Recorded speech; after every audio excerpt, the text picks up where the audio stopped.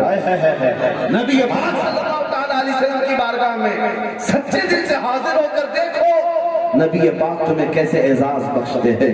امام احمد بن حنبل 4 بڑے اماموں میں سے ایک امام ہے جن کو 5 لاکھ حدیثیں یاد تھی. سبحان اللہ سبحان اللہ. یہ علماء کی محفل ہے. میں آپ کو عرض کر رہا ہوں توجہ سے. علماء کا بھی اپنا ایک کردار ہے, کیریکٹر ہے, اور ان کی ایک ذمہ داری ہے کہ وہ ہمیشہ حق بولنے کا وعدہ کر کے آئے اللہ سے.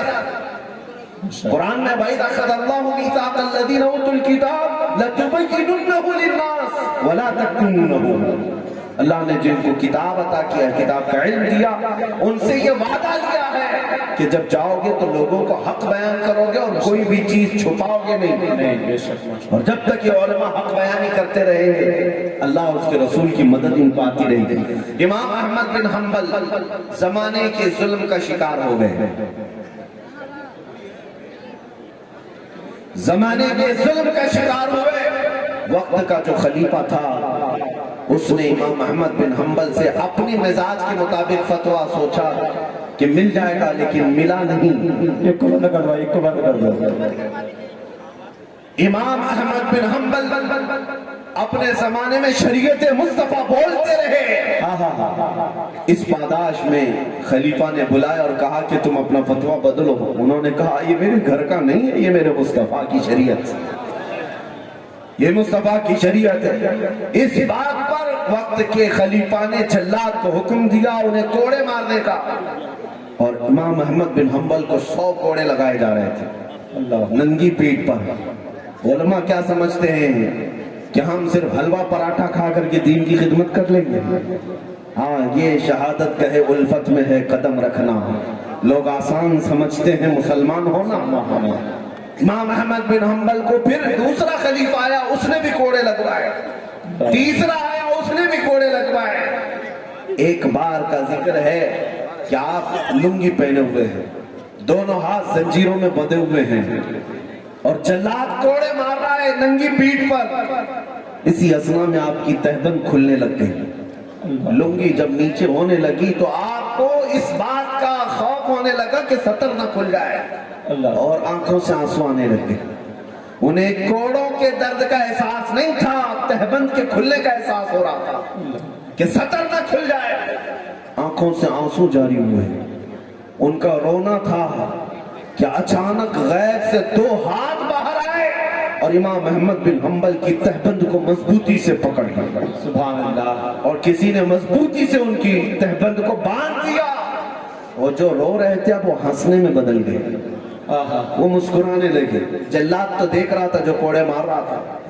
اس نے دیکھ کر کے کہا کہ کیا ہو گیا تمہارے ساتھ, ابھی تو لنگی کھل رہی تھی اور یہ ٹائٹ کیسے ہو گئی, اور تم رو رہے تھے اب ہنسنے کیسے لگ گئے؟ امام احمد بن حنبل نے کہا تو اپنا کام جاری رکھ, جو تو کوڑے لگا رہا ہے یہ کام جاری رکھ, اس لیے کہ میں جس کے لیے کوڑے کھا رہا ہوں اس کی مدد آ گئی. کیا بات ہے. بات یاد رکھیں, یہی نسبت مصطفیٰ ہے جو تمہیں کبھی تنہا نہیں ہونے دے گی. علماء ذوی الاحترام اپنی عزت کو دیکھیں. عزت ہماری گاڑی بنگلے کرسیوں میں ہی نہیں رکھی گئی ہے. نبی پاک صلی اللہ تعالیٰ علیہ وسلم کی نسبت سے اللہ نے بہت ممتاز کیا ہے, اور اللہ دنیا بھی عطا کیا حلال طریقے سے. وہ بھی نہیں ہے تو کوئی حرج نہیں, تمہارا سارا حصہ آخرت میں رکھا گیا ہے, آخرت میں رکھا گیا ہے. اور میں یہ کہنا چاہتا ہوں آج یہ جلسہ ہے دارالعلوم کا, اللہ ہمارے ہاں سے ایسے علماء عطا کرے, ایسے علماء عطا کرے جو قوم کو حق بیانی سے میرے مصطفیٰ کی غلامی میں لے آئے. عزیزان گرامی وقار, ایک بات یاد رکھنا کہ تم بھی علماء سے دور نہ ہو, اس لیے کہ ظالموں کا یہی ہر زمانے میں پلان رہا ہے کہ لوگ دین سے دور کیسے ہو سکتے ہیں. پتہ ہے یہاں کی ایک کٹر واد تنظیم ہمارے انڈیا کی اسپین گئی تھی. کیا طریقہ ہے؟ اگر آپ تھک گئے ہیں تو میں ختم کر دیتا ہوں. تو سننے کا مزاج اس طرح نہیں ہوتا. یہ محفل رسول ہے. اس کا ادب ایسے ہو, آپ کا تصور یہ ہونا چاہیے. میں بتاتا ہوں تصور کیسا ہو جلسے میں بیٹھنے کا. پتہ نہیں روایتی جلسوں میں یہ طریقہ کار کس نے اپنایا کہ تم پان کھاتے رہو, گٹکا کھاتے رہو, ادھر ادھر کی گپیں لگاتے رہو. نہیں میرے عزیزو, یہ محفل رسول ہے, یہ منبر رسول ہے. تصور کیا ہونا چاہیے جلسے میں بیٹھنے کے بعد؟ وہ آئیں گے, آتے ہوں گے, ابھی آئیں گے. وہ آئیں گے, آتے ہوں گے, ابھی آئیں گے. یہی سوچ کے ہم نے محفل کو سجا رکھا. اور ہوا کا موسم بتا رہا ہے وہ زلف اپنی لہرا رہے ہیں. سواری طیبہ سے چل پڑی ہے, حضور تشریف لا رہے ہیں. اس تصور کے ساتھ بیٹھو, تمہارے دل میں بھی ادب ہو اور جسم میں بھی ادب ہو. بہرحال ایک بار درود پاک پڑھیں. اللہم صلی وسلم علی سیدنا محمد وآلہ وآصحابہ وبارک وسلم صلاۃ دائمۃ سرمدا ابدا. یہی چیز تو خراب کیا جا رہی ہے نا. ایک پانی کی بوتل پر پورا ادھر تم متوجہ ہو جاؤ گے تو کل کو یہ پارٹیاں جو بولتی ہیں ہم 100 روپے میں ان کو اپنی پارٹی میں لے لیں گے, 200 میں وہ پارٹی والا لے لے گا. غلامان مصطفیٰ کی یہ کیفیت نہیں ہونی چاہیے. غلامان مصطفیٰ کی کیفیت یہ ہونی چاہیے, دنیا تمہیں کیا تمہاری جوتیوں کو بھی نہ خرید سکے. تم ادھر ادھر متوجہ نہ ہو. کسی کی جے وجے کیوں پکارے, کیا غرض ہم کو؟ ہمیں کافی ہے سید اپنا نعرہ یا رسول اللہ. ہمیں کافی ہے سید اپنا نعرہ. ہم رسول اللہ کے جنت رسول اللہ. جب حضور پاک کی محفل میں ہے تو یہ کسی نیتا نگری نہیں ہے, یہ کوئی سیاسی جلسہ نہیں ہے کہ یہاں پر صرف شور مچایا جائے اور کسی نیتا کو دیکھنے کے لیے ہم آئے ہیں. نہیں میرے عزیزو, یہ رات کے 12 بجے کے بعد جو مجمع کی گرمی ہے یہی بتاتی ہے کہ 100-200 نوٹوں کا مجمع نہیں. یہ مجمع جہاں میں جاتا ہوں الحمدللہ مجھے یقین یہ ہوتا ہے مجمع میں بیٹھا ہر نوجوان نوٹ کے لیے نہیں بلکہ اپنی گردن حضور کے قدموں میں دینے آیا ہے. کیا یہ حقیقت ہے یا نہیں؟ اپنی ہر چیز میرے مصطفیٰ کے قدموں میں قربان کرنے کی غرض سے ہم رات کو آتے ہیں. اللہ تعالیٰ اس جذبے کو ہمیشہ سلامت رکھے. میں جو بات عرض کر رہا ہوں اس کو میں کمپلیٹ کرتا ہوں. علماء ذوی احترام کی جو عزت ہے, یہ جلسہ ہے, یہاں سے اللہ تعالیٰ وہ علماء عطا کرے آج جس کی ضرورت ہے. ورنہ ان لوگوں کی طرح نہیں جو سٹیج پر بیٹھ کر کے کچھ لوگوں کو راضی کرنے کے لیے کچھ ٹکڑوں کے لیے اللہ اور اوم کو ملا دیں. میں ان غداروں کی بات نہیں کر رہا ہوں. ہر داڑھی اور ہر چہرہ مولوی نہیں ہوتا. صرف سفید کپڑے اوپر نظر آ جائیں تو وہ قائد نہیں بن جاتے. قائد بننے کے لیے اپنے آپ کو حضور کی زندگی میں فنا کرنا ہوگا. حضور کے قدموں میں فنا کرو. قائد وہ ہے, آؤ بریلی کی سرزمین پر تاج الشریعہ جیسی شخصیت ہے. قائد وہ ہے جو اپنے وقت کے عبقری مفتی اعظم ہند. آج کی حکومت کیا اس سے سخت ترین ایمرجنسی کے دور میں جب ڈکٹیٹرشپ جس کو کہتے ہیں ڈکٹیٹرانہ نظام قائم تھا. ہاں آپ کو پتا ہوگا 70 اور 75 کی دہائی میں 70 اور 80 کی دہائی کے قریب یہاں پر ایسے حالات تھے کہ دوسروں کا کسی کا پاور نہیں, صرف ایک لیڈی کا پرائم منسٹر کا پاور ہے. اس دور میں مفتی اعظم ہند حکومت کی کوئی رعایت کیے بغیر شریعت مصطفیٰ کو حق کے ساتھ بیان کر رہے تھے. اور یہی قیادت ہے, یہی قیادت ہے. میں ان مولویوں کی بات نہیں کر رہا ہوں, یہاں علماء بھی ہیں, یہاں مدرسے میں پڑھنے والے طلباء ہیں. ایک بات یاد رکھنا, ہو سکتا ہے تمہارے چند جملے کسی کو کڑوے لگ جائیں شریعت مصطفیٰ بولنے کے وقت, لیکن ہمیشہ یاد رکھو یہ تمہارے رزاق نہیں ہے, تمہارا رزاق اللہ رب العزت ہے. زیادہ سے زیادہ کیا ہوگا, یہ تمہاری روزی بند کر دیں گے, تمہیں نوکری سے نکال دیں گے. بند کر دیں تو ایک دروازہ یہ بند کرے, 70 دروازے میرے مولا کھولے. اللہ کریم کی بارگاہ میں یقین رکھیں, وہ رزاق حقیقی ہے, لیکن حق بات بولنا نہ چھوڑیں. عزت اسی میں ہے. اس لیے کہ ہم نے مشہور قول یہ سنا ہے, تلوے چھاٹنے والوں کی تاریخ نہیں لکھی جاتی, باطل سے ٹکرانے والوں کی تاریخ لکھی جاتی. آپ اپنی حیثیت مت دیکھیں. پوچھے کہ آپ کیا ہیں، آپ کے پاس طاقت کتنی ہے، یہ کبھی مت دیکھنا. آواز اٹھانا تمہارا کام، ہر گلی کوچے تک پہنچانا یہ میرے مولا کی شان ہے. ہاں میں آج خلیل آباد میں ہوں، رہنے والا ساؤتھ انڈیا کا. میں نے 2 سال قبل ایک چھوٹی سی مسجد میں میرے جذبات تھے ایک پاکنڈی کے خلاف، جب وہ حضور کی شان میں بک بک بک بک کر رہا تھا، وہاں سے ہم نے اعلان کیا تھا، یہ سوچ کر کے نہیں کہ بہت بڑی کانفرنس ہے، ہزاروں لوگ میرے سامنے بیٹھے ہیں، نہیں 50 لوگوں کے سامنے، لیکن دل کے یہ جذبات تھے کہ اس خبیث تک یہ بات پہنچ جائے. اور صرف لفاظی نہیں، جس دن یہ وقت آئے گا فقیر میدان میں ضرور اترے گا. یقین کے ساتھ ہم نے پکارا تھا.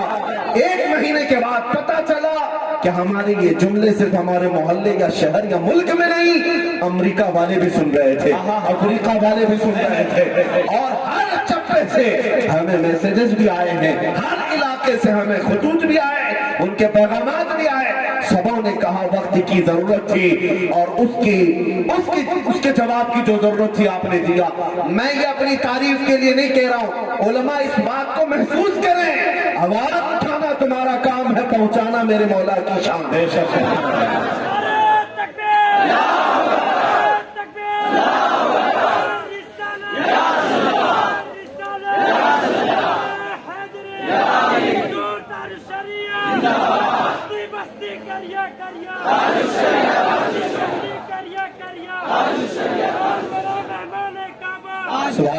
میرے عزیزوں، آج کے حالات سے خوفزدہ ہونے کی کیا ضرورت ہے؟ یہ حالات کوئی نئے نہیں ہیں ہمارے لیے، برسوں سے ہماری تاریخ یہی ہے. میں اکثر یہ کہا کرتا ہوں، نوجوانوں تم گھبراتے ہو کچھ کیڑے مکوڑوں کو دیکھ کر کے کہ اب تلواریں لے رہے ہیں، چاقو لے رہے ہیں، ہتھیار دکھا رہے ہیں. تم انہیں کیوں نہیں کہتے کہ تم انہیں تلواریں دکھا رہے ہو جو 1400 سال سے کربلا سنتے آ رہے ہیں؟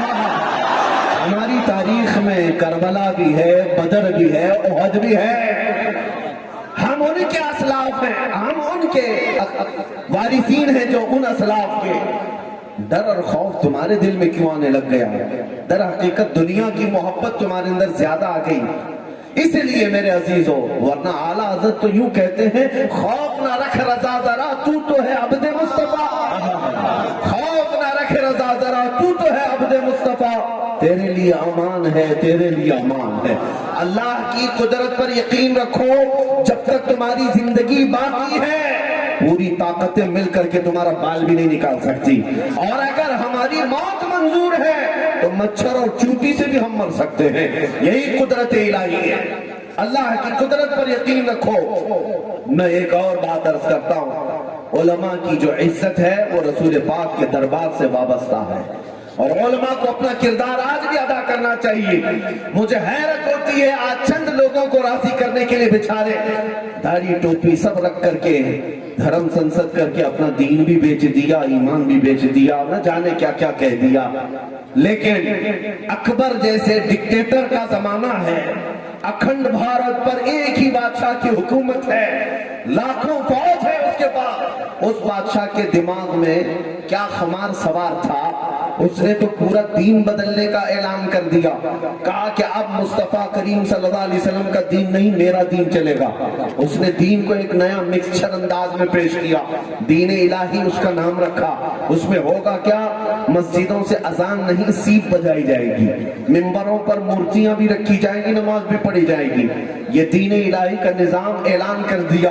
تلوے چھاٹنے والے تھے وہ ہا ہو کرتے ہوئے ان کے پیچھے تو چلنے لگ گئے، لیکن ہر زمانے میں تلوے چھاٹنے والے نہیں ہوتے. اکبر کی طاقت اپنی جگہ، اس کی فوج کی قوت اپنی جگہ، اس کا رعب و دبدبہ اپنی جگہ.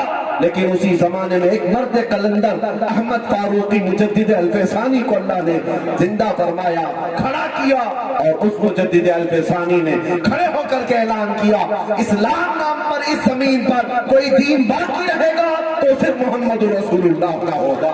کوئی دوسرا دین جس کو تم آ کر کے مکس کر دو گے ایسا نہیں چلنے والا ہے. کیا مجدد الفسانی کو نہیں معلوم تھا کہ کون سی طاقت سامنے ہے؟